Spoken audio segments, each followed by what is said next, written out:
இந்த சீரீஸ்ல இது 3வது வீடியோ. இந்த வீடியோல நீங்க சூஸ் பண்ற பேர்டு எப்படி பார்த்து வாங்குறதுன்றத சொல்லித்தரேன்.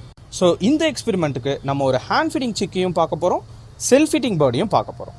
ஹேண்ட் ஃபீடிங் சிக் பொறுத்த வரைக்கும் அவங்களோட வாயோட சைடில் 2 சைட்லையுமே பார்த்தீங்கன்னா ஒரு சின்ன சதமயான ஒரு அமைப்பு இருக்கும்.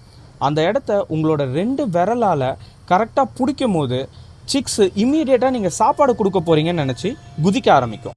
நீங்கள் சூஸ் பண்ண போகிற சிக்கில் இந்த ரியாக்ஷனை நீங்கள் பார்த்தீங்கன்னா டெஃபினட்டாக நீங்கள் எடுக்கலாம்.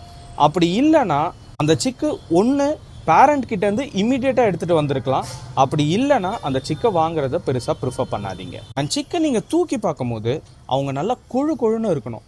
போன்ஸ் கண்டிப்பாக ஃபீல் ஆகக்கூடாது, எஸ்பெஷலி அவங்க முதுகுலையும் நெஞ்சிலையும். மூணாவதாக அவங்களோட மோஷன் போகிற ஏரியா ரொம்பவே க்ளீனாக இருக்கணும். அண்ட் லாஸ்ட்டாக நான் பார்க்குறது அவங்களோட கண் எப்பயுமே க்ளவுடியாக இருக்கக்கூடாது, தண்ணி வந்துருக்கக்கூடாது, நல்ல ஒரு முட்டை கண்ணாக ரவுண்டாக தெளிவாக இருக்கணும்.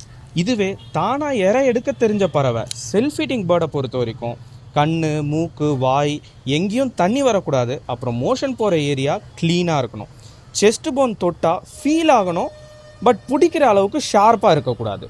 இது எல்லாத்தையுமே பார்த்து நீங்கள் வாங்கிட்டீங்கன்னா உங்கள் பேர்டு பக்காவாக இருக்கும். இன்கேஸ் சேல்ஸ் இல்லை மற்ற ரீசனுக்கு எங்களை ரீச் அவுட் பண்ணணும்னு நினச்சிங்கன்னா இந்த நம்பருக்கு கால் ஆர் வாட்ஸ்அப்பும் பண்ணலாம்.